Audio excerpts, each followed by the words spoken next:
Avez-vous déjà pensé que 95% de l'univers est un mystère complet pour nous? C'est comme si nous essayions de reconstituer un puzzle géant dont il manque presque toutes les pièces. Quoi de neuf, les gars? Tout va bien? Aujourd'hui, nous allons plonger au cœur des secrets les plus fous du cosmos. Vous préparez le café et attachez votre ceinture, car ce voyage va bousculer vos idées sur la réalité. Imaginez, vous êtes à une soirée costumée dans l'univers, et 85% des invités ont décidé de venir habillés en rien. Eh bien, c'est de la matière noire pour vous. Nous ne pouvons pas le voir, nous ne pouvons pas le toucher, mais nous savons qu'il est là, faisant tourner les galaxies comme un DJ invisible lors d'une rave cosmique. Tout a commencé dans les années 1930, lorsqu'un homme du nom de Fritz Zwicky jetait un coup d'œil aux galaxies et pensait « Wow, quelque chose ne va pas ici ». Les galaxies bougèrent de façon folle, comme si elles avaient bu des boissons énergisantes. Mais il n'y avait pas assez d'éléments pour expliquer toute cette agitation. C'est comme si un carrousel tournait à la vitesse de la lumière. Mais ne voyait qu'un petit cheval dessus. Où est le reste du poids? Eh bien, ce reste invisible est ce que nous appelons la matière noire. Maintenant, vous pensez peut-être, d'accord, mais si nous ne pouvons pas le voir, comment savons-nous qu'il est là? Bonne question, Sherlock. Nous savons qu'il existe en raison des effets gravitationnels. C'est comme si vous aviez un ami invisible super fort qui vous aidait à pousser un canapé. Vous ne voyez pas votre ami, mais vous avez l'impression qu'il y a quelque chose qui vous donne de la force. Les scientifiques ont tout essayé pour voir cette matière noire. Ils ont utilisé des télescopes géants, des détecteurs, souterrains et même des satellites dans l'espace, mais jusqu'à présent, rien. C'est comme si la matière noire était ce maître de cache-cache que personne ne peut trouver. Il existe des théories folles sur ce que pourrait être cette matière noire. Certains scientifiques pensent qu'il pourrait s'agir de particules exotiques que nous n'avons pas encore découvertes. D'autres pensent qu'il pourrait s'agir d'un ensemble de minuscules trous noirs répartis dans l'univers. Avez-vous déjà imaginé un univers rempli de mini-aspirateurs cosmiques? Le plus fou, c'est de penser que cette matière invisible est partout. En ce moment, il y a un tas de matière noire qui passe à côté de vous, peut-être même en vous. Ne vous inquiétez pas, ça ne fait pas mal. En fait, sans cela, les galaxies n'existeraient même pas telles que nous les connaissons. Si vous trouvez la matière noire mystérieuse, accrochez-vous à votre chaise car les choses sont sur le point de devenir encore plus folles. Parlons de l'énergie noire, le Red Bull de l'univers. Imaginez, l'univers est en expansion, n'est-ce pas? Nous le savions déjà depuis Edwin Hubble dans les années 1920. Mais dans les années 90, certains scientifiques ont découvert que cette expansion s'accélérait. C'est comme si l'univers appuyait sur l'accélérateur et oubliait le frein à la maison. L'énergie noire est le nom que nous avons donné à cette force mystérieuse qui repousse tout. C'est comme un vent invisible et super fort soufflant dans toutes les directions en même temps. Seulement, au lieu de souffler sur des feuilles, il souffle sur des galaxies entières. Le plus fou, cette énergie sombre représente environ 68% du contenu total de l'univers. C'est vrai, plus de la moitié de l'univers est constitué de quelque chose dont nous n'avons aucune idée de ce que c'est. C'est comme si vous ouvriez votre réfrigérateur et qu'il était rempli à 68% d'un ingrédient mystérieux que vous n'aviez jamais vu de votre vie.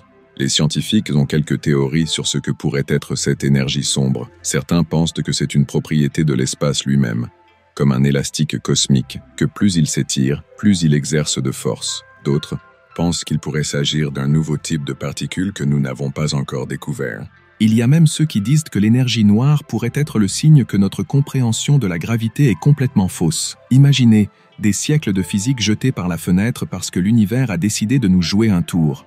Le plus incroyable est de penser que cette énergie mystérieuse façonne littéralement le destin de l'univers. Selon son comportement, l'univers pourrait continuer à s'étendre indéfiniment, jusqu'à devenir une soupe froide et diluée, ou bien il pourrait un jour s'arrêter et recommencer à se contracter, se terminant par un Big Crunch. C'est comme si nous étions dans un thriller cosmique, et l'énergie noire était le rebondissement de l'intrigue que personne n'avait vu venir. Parlons maintenant des mauvais garçons de l'univers, les trous noirs. Ces gars sont si intenses que même la lumière ne leur échappe pas. C'est comme cet ami qui prend toujours la télécommande et ne la rend jamais. Les trous noirs sont comme les mangeurs de monde du cosmos. Imaginez un endroit si dense, si lourd, qu'il plie le tissu même de l'espace-temps. C'est comme lancer une boule de bowling dans un matelas à eau, sauf que le matelas est l'univers et que la boule de bowling est des millions de fois plus lourde que le soleil. Le plus fou des trous noirs est l'horizon des événements. C'est le point de non-retour, la frontière de l'inconnu. Une fois cette limite dépassée, même la lumière ne peut plus s'échapper. C'est comme monter dans un ascenseur qui ne fait que descendre, et le bouton de monter n'existe tout simplement pas. Mais que se passe-t-il à l'intérieur d'un trou noir? Eh bien, les choses deviennent encore plus folles. Au centre d'un trou noir se trouve ce qu'on appelle une singularité. C'est un point où les lois de la physique que nous connaissons cessent tout simplement de fonctionner. C'est comme si vous étiez arrivé à un endroit où 2 plus 2 peut vous donner du poisson. Certains scientifiques pensent que les trous noirs pourraient être des portails vers d'autres univers. Imaginez, vous tombez dans un trou noir et soudain vous vous retrouvez dans un univers où les dinosaures n'ont jamais disparu et dominent la planète. D'accord, peut-être pas exactement comme ça, mais l'idée d'univers parallèle n'est pas aussi folle qu'il y paraît. Et il y a plus. Les trous noirs ne sont pas seulement des destructeurs, ils sont aussi des créateurs. On pense qu'au centre de presque toutes les galaxies se trouve un trou noir supermassif. C'est comme si chaque galaxie avait son propre trou noir. Récemment, nous avons même réussi à prendre une photo d'un trou noir. Enfin, pas exactement une photo, mais une image de ce qui se passe autour de lui. C'est comme prendre un selfie avec un vampire. Vous ne le voyez pas, mais vous voyez son effet sur l'environnement. Les trous noirs sont si extrêmes qu'ils nous font remettre en question tout ce que nous savons sur l'univers. Ce sont comme ces questions existentielles que vous vous posez à 3 heures du matin, uniquement sous forme d'objets cosmiques. Bon, remontons maintenant le temps. Non, je ne parle pas d'hier ou de l'année dernière. Je parle de revenir au début de tout. C'est vrai, parlons du Big Bang. Imaginez, il y a environ 13,8 milliards d'années, l'univers entier que nous connaissons était compressé en un point plus petit qu'un atome. Et puis, tout à coup, boum, tout commence à s'étendre à une vitesse absurde. C'est comme si l'univers entier était du pop-corn et que quelqu'un appuyait sur le bouton du micro-ondes. Mais attendez, qu'est-ce qui a causé cette explosion cosmique? Et qu'y avait-il avant? Ce sont des questions qui font réfléchir même les scientifiques les plus brillants.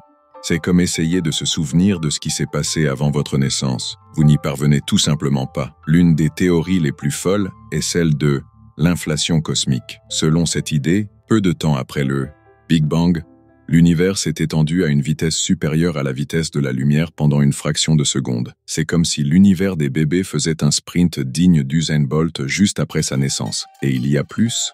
Certains scientifiques pensent que notre Big Bang n'est peut-être qu'un parmi tant d'autres. C'est la théorie de l'univers éternel, où des Big Bangs se produisent dans tout le temps, créant de nouveaux univers comme des bulles dans de l'écume cosmique. Imaginez, nous pourrions être juste une petite bulle dans une baignoire universelle. Mais la question demeure, qu'y avait-il avant le Big Bang? Eh bien, c'est une question compliquée. Certains disent que cette question n'a même pas de sens, car l'époque telle que nous la connaissons n'a commencé qu'avec le Big Bang. C'est comme demander ce qu'il y a au nord du pôle Nord. Il n'y a pas de nord au nord.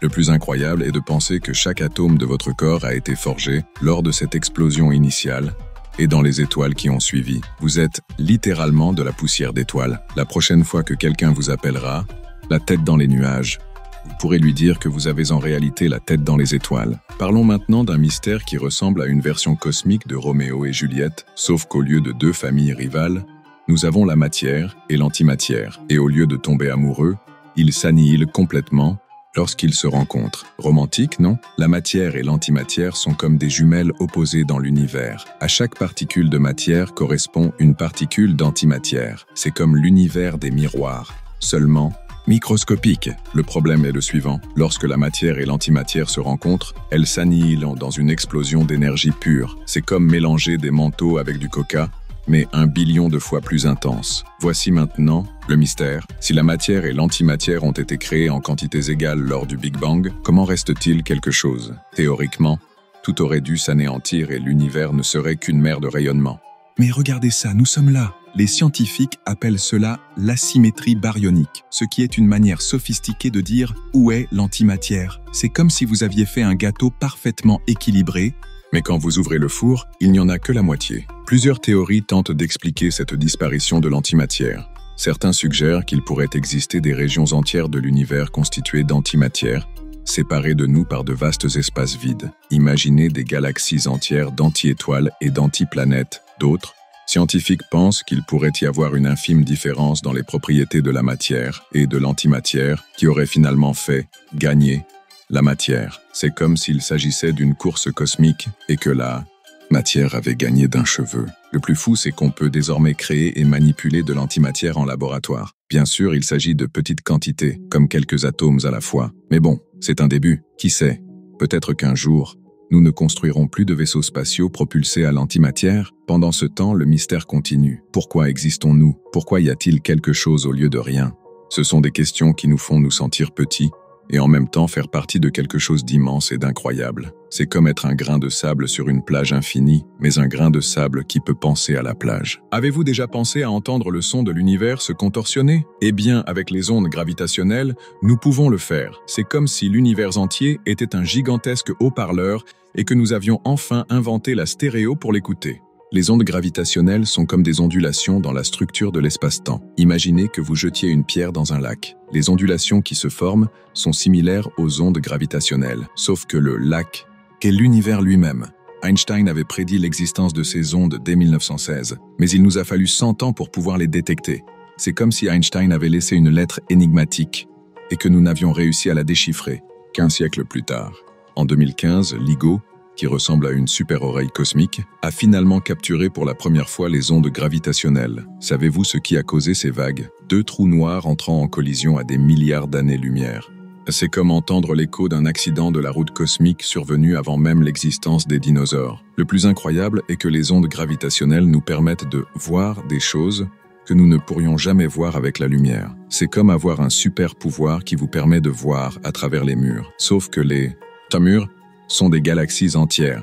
Avec les ondes gravitationnelles, nous pouvons étudier la naissance de l'univers, l'intérieur des étoiles à neutrons, et même rechercher des dimensions supplémentaires.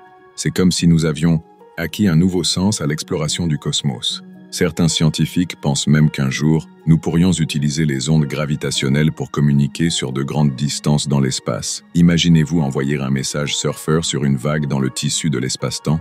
Ce serait le WhatsApp cosmique. Les ondes gravitationnelles ont ouvert une toute nouvelle fenêtre sur l'univers. C'est comme si nous avions passé toute notre vie à voir le monde en noir et blanc et que nous découvrions soudain les couleurs. Mais au lieu de couleurs, nous découvrons les vibrations du cosmos lui-même. Et si je vous disais que notre univers pourrait n'être qu'une bulle dans une écume cosmique d'univers infini? Bienvenue dans la théorie du multivers, où la réalité est plus étrange que n'importe quel film de science-fiction. L'idée du multivers revient à imaginer que notre univers n'est qu'un grain de sable sur une plage infinie d'univers. Chaque grain est un univers complet, avec ses propres lois physiques, ses propres galaxies et, qui sait, ses propres versions de vous. Il existe plusieurs théories sur la manière dont ce multivers pourrait fonctionner. L'une d'elles est l'idée des univers à bulles. Imaginez que de nouveaux univers surgissent toujours de nulle part, comme des bulles dans un verre de soda. Chaque bulle est un univers complet. Une autre théorie folle est celle des univers parallèles. Selon cette idée, chaque fois que vous prenez une décision, l'univers se divise en deux. Un où vous avez fait une chose et un autre où vous en avez fait une autre. C'est comme si chacun de vos choix créait un nouvel univers. Imaginez, combien d'univers vous avez créé aujourd'hui en décidant quoi manger au petit déjeuner? Vous avez également la théorie des dimensions supplémentaires. Cela suggère qu'il pourrait y avoir des univers entiers cachés dans des dimensions que nous ne pouvons pas percevoir. C'est comme si notre univers était une feuille de papier dans un livre géant, et chaque page était un univers différent. Le plus fou, c'est de réfléchir aux implications philosophiques de tout cela. S'il existe des univers infinis, y en a-t-il un dans lequel vous êtes un super-héros, ou celui où les dinosaures n'ont jamais disparu? Les possibilités sont littéralement infinies. Certains scientifiques émettent même l'hypothèse qu'il pourrait y avoir des collisions entre les univers. Imaginez 2 univers entrant en collision comme des bulles de savon. Serions-nous capables de détecter cela d'une manière ou d'une autre? Bien sûr, prouver l'existence du multivers est une tâche ardue. C'est comme essayer de prouver l'existence d'un restaurant en dehors de notre univers. Nous ne pouvons pas nous y rendre pour le vérifier. Mais cela n'empêche pas les scientifiques de continuer à chercher des indices. Qui sait, peut-être qu'un jour nous ne découvrirons pas un moyen de naviguer entre les univers. Ce serait comme du tourisme interdimensionnel. En attendant, nous pouvons rêver aux possibilités infinies qui peuvent exister au-delà de notre propre univers bulle. Il suffit de regarder le ciel par une nuit claire. Vous voyez toutes ces étoiles? Maintenant, multipliez cela par des milliards. Chacune de ces étoiles peut avoir des planètes en orbite autour d'elle. Avec autant d'endroits où la vie peut émerger, sommes-nous seuls dans l'univers? C'est la question qui n'a pas été ignorée depuis que nous avons commencé à regarder le ciel et à nous demander « Y a-t-il quelqu'un là-haut » C'est comme être sur une plage géante et se demander si vous êtes le seul à savoir construire un château de sable.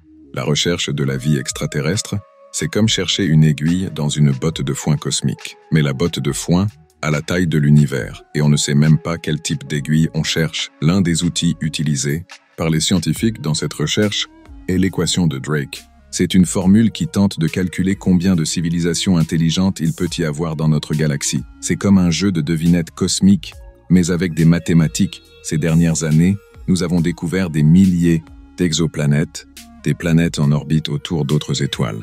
Certains d'entre eux se trouvent dans la zone habitable, où la température est idéale pour l'eau liquide. C'est comme trouver un tas de maisons qui semblent confortables, mais nous ne savons toujours pas si quelqu'un y habite. Nous recherchons également des signaux radio provenant d'autres civilisations.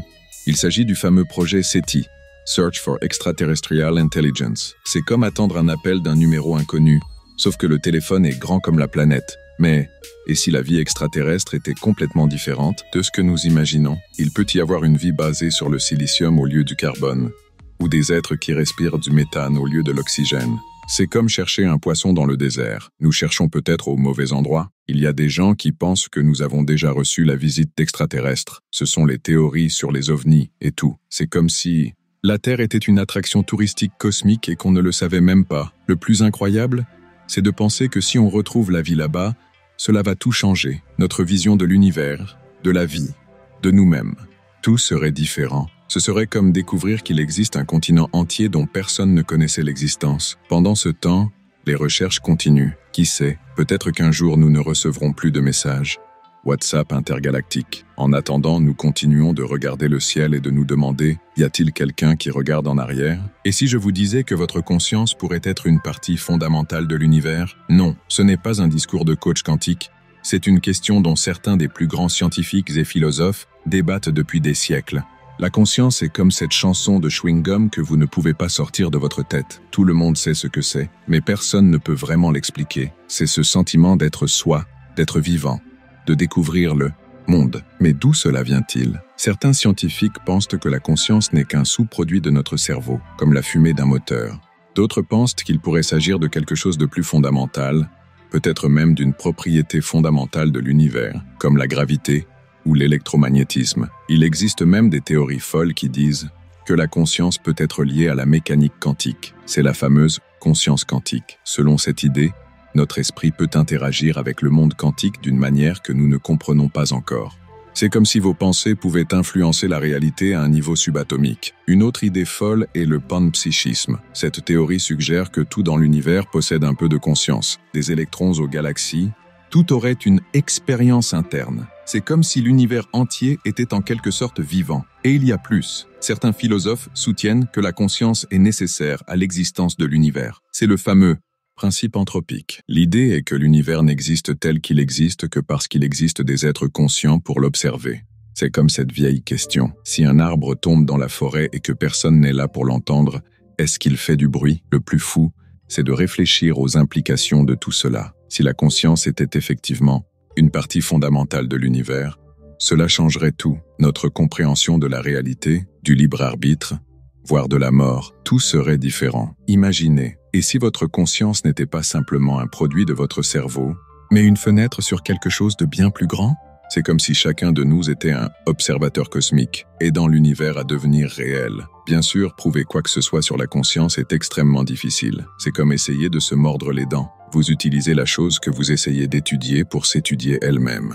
Mais cela n'empêche pas les scientifiques et les philosophes de continuer à s'interroger sur cette question. Qui sait, peut-être qu'un jour, nous ne découvrirons pas que la conscience est la clé pour comprendre les plus grands mystères de l'univers. En attendant, nous continuons à penser, conscients de notre propre conscience, dans une danse infinie d'autoréflexion cosmique. Alors, avez-vous déjà pensé à ce qui arrivera à l'univers dans des milliards d'années? C'est comme essayer de deviner la fin d'une série qui en est encore à sa première saison. Mais la série est la réalité, et nous faisons partie du casting. L'avenir de l'univers est l'un des plus grands mystères de la cosmologie. C'est comme essayer de prédire la météo, mais au lieu de regarder le ciel, nous regardons le destin de toute existence. L'une des théories les plus acceptées est celle du Big Freeze. Selon cette idée, l'univers continuera à s'étendre à jamais, devenant de plus en plus froid et plus sombre. C'est comme si le cosmos était une fête qui se refroidit lentement, jusqu'à ce que tout le monde parte et que les lumières s'éteignent. Mais attendez, il existe d'autres possibilités. Il y a la théorie du Big Crunch, selon laquelle